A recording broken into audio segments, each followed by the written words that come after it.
जय राजस्थान। धन्यवाद, बहुत बहुत धन्यवाद माननीय मुख्यमंत्री महोदय।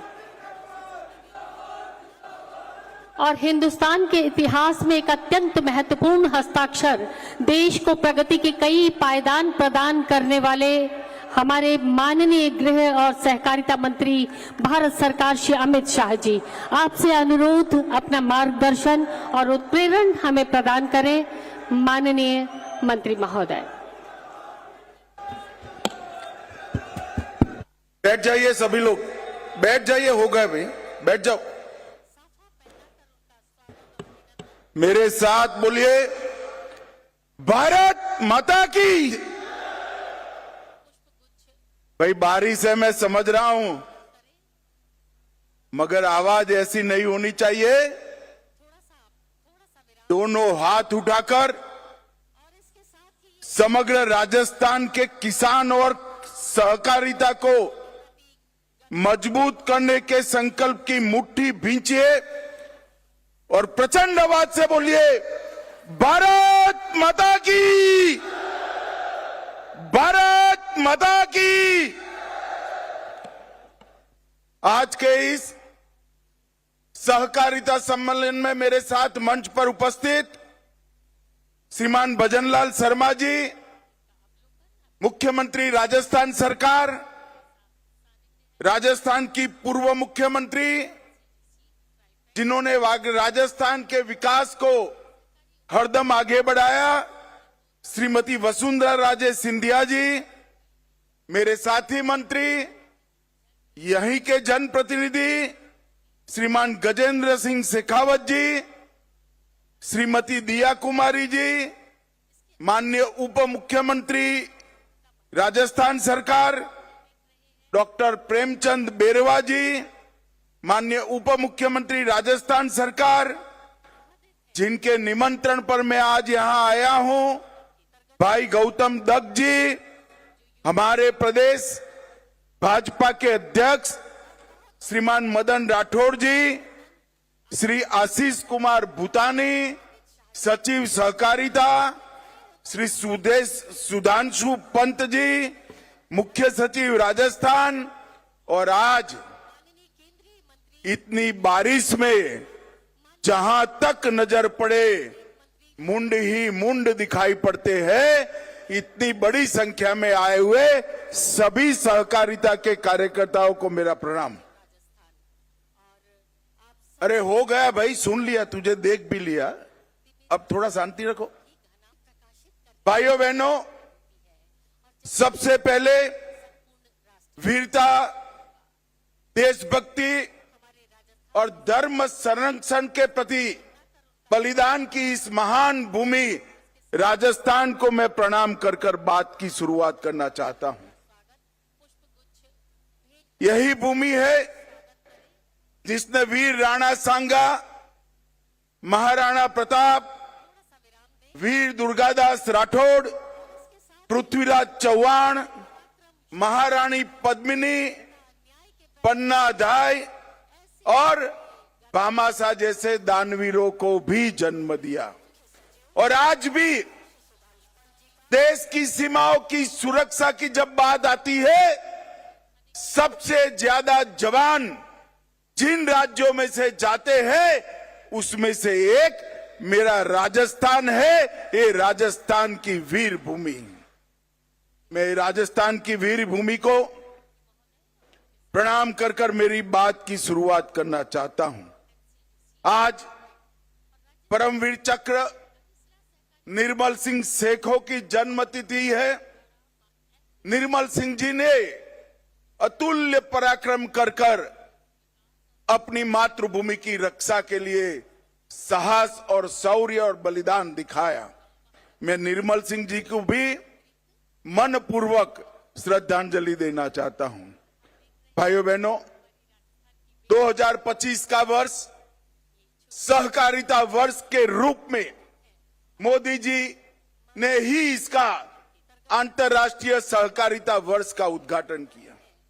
जब यूएन ने तय किया और ये सर्च किया गया कि सहकारिता वर्ष की शुरुआत कौन से राज्य से की जाए, कौन से देश से की जाए, तो उन्होंने हमारे भारत को पसंद किया और मोदी जी ने सहकारिता वर्ष का उद्घाटन किया।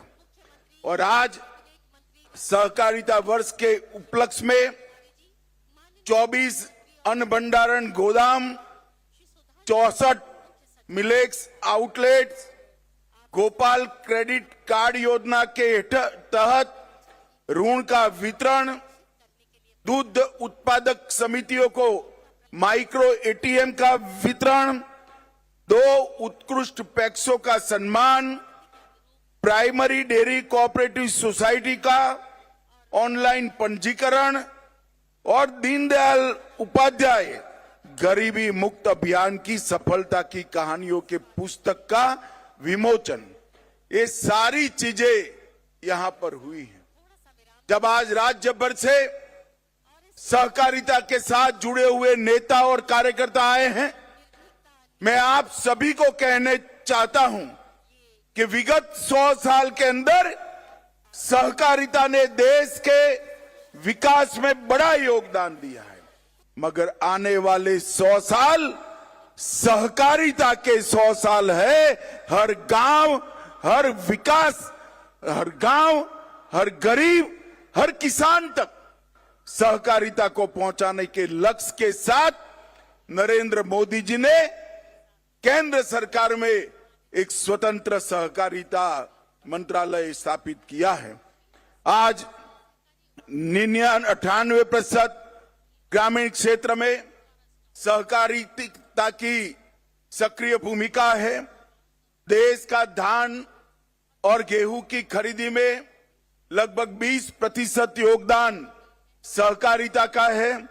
उर्वरक के उत्पादन में 35% उर्वरक सहकारिता के माध्यम से उत्पन्न होता है। 30% चीनी सहकारिता के माध्यम से उत्पादित होती है और 20% से ज्यादा फेयर प्राइस शॉप भी कोऑपरेटिव के माध्यम से चलते हैं। 8,50,000 कोऑपरेटिव के माध्यम से 31 करोड़ लोग सहकारिता से जुड़े हैं। और नरेंद्र मोदी जी ने सहकारिता मंत्रालय की स्थापना की। 4 साल के अंदर हमने 61 इनिशिएटिव के माध्यम से सहकारिता को मजबूत करने का काम किया है। 2 लाख नए पैक्स बनाने का काम शुरू हो गया है। उसमें से 40,000 पैक्स बना लिए गए हैं। सभी पैक्स का कंप्यूटराइजेशन समाप्त कर दिया गया है। सभी पैक्स के मॉडल बायलॉज सभी राज्यों ने स्वीकार कर लिए हैं। और इसके साथ साथ गोडाउन बनाने का काम भी शुरू हुआ है। ऑर्गेनिक प्रोडक्ट्स एक्सपोर्ट और बीज संवर्धन के लिए नई समितियां बनी हैं। दलहन, तिलहन और मक्का जो नाफेड और एनसीसीएफ के ऐप पर रजिस्टर कराता है, वो सभी किसानों का दलहन, तिलहन और मक्का एमएसपी पर खरीदने की गारंटी नरेंद्र मोदी जी ने दी है। इसके साथ साथ अगर बाजार में दाम ऊपर है तो उसको बाजार में बेचने की भी खुली छूट दी है। मित्रों, आज राजस्थान देश के कृषि विकास में बहुत बड़ा योगदान कर रहा है। ग्वार का उत्पादन 90% से ज्यादा हमारे राजस्थान में है। 46% सरसों, 44% बाजरा, 22% तिलहन और 15% मिलेट्स के साथ ये सभी उत्पादन में राजस्थान देश में पहले नंबर पर है। 18% मूंगफली के साथ दूसरे नंबर है। ज्वार, चना, दलहन और सोयाबीन में ये तीसरे नंबर पर है। और मित्रों, मोदी जी ने 11 साल में गेहूं की एमएसपी में 73% की वृद्धि, चने की एमएसपी में 82%, सरसों में 95% और मूंगफली में 82% वृद्धि करने का काम किया है। आज मैं राजस्थान आया हूं। राजस्थान को पूरा देश ऊंटों की भूमि के रूप में जानता है। हमने कोऑपरेटिव का उपयोग कर ऊंटों का नस्ल संरक्षण और ऊंटनी के दूध का औषधीय गुणों के परीक्षण पर रिसर्च शुरू किया है, जिससे आने वाले दिनों में ऊंटों के अस्तित्व पर कोई खतरा नहीं आएगा। भाइयों बहनों, आज मैं आया हूं तब आज राजस्थान सरकार ने भी इतने कम समय में ढेर सारे काम किए हैं। ये पूरा राजस्थान पेपर लीक से त्रस्त था।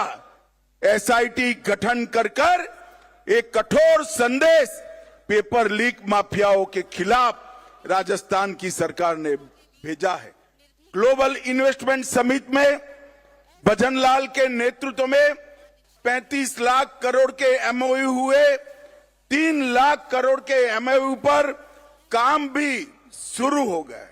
पेट्रोल और डीजल के वेट में कटौती की, 450 रुपये में एलपीजी का सिलेंडर दिया और इसके साथ साथ राम जल सेतु लिंक परियोजना, नवनेरा बैराज, ताजेवाला हेड हरियाणा से पानी लाने के लिए यमुना का डीपीआर मंजूर किया गया और ढेर सारे गांवों में हर घर तक जल जीवन मिशन से पानी पहुंचाने का काम किया गया। नरेंद्र मोदी सरकार ने 11 साल के अंदर 60 करोड़ गरीबों के लिए घर, शौचालय, बिजली, गैस, 5 किलो मुफ्त अनाज और इसके साथ साथ 5 लाख तक की फ्री दवाइयों का और इलाज का व्यवस्था नरेंद्र मोदी जी ने किया है। ये सारी योजनाओं का क्रियान्वयन भजनलाल जी के नेतृत्व में राजस्थान में बहुत अच्छे तरीके से होता है। मगर मैं भजनलाल जी को एक और काम के लिए भी बधाई देना चाहता हूं। इन्होंने सहकारिता के सारे इनिशिएटिव में राजस्थान को देश में 1 से 5 नंबर में लाने का काम हमारे भजनलाल शर्मा ने किया है और आज राजस्थान में सहकारिता मजबूत हो रही है। मोदी जी के नेतृत्व में देश 11वें नंबर पर से 4थे नंबर का अर्थतंत्र बन चुका है।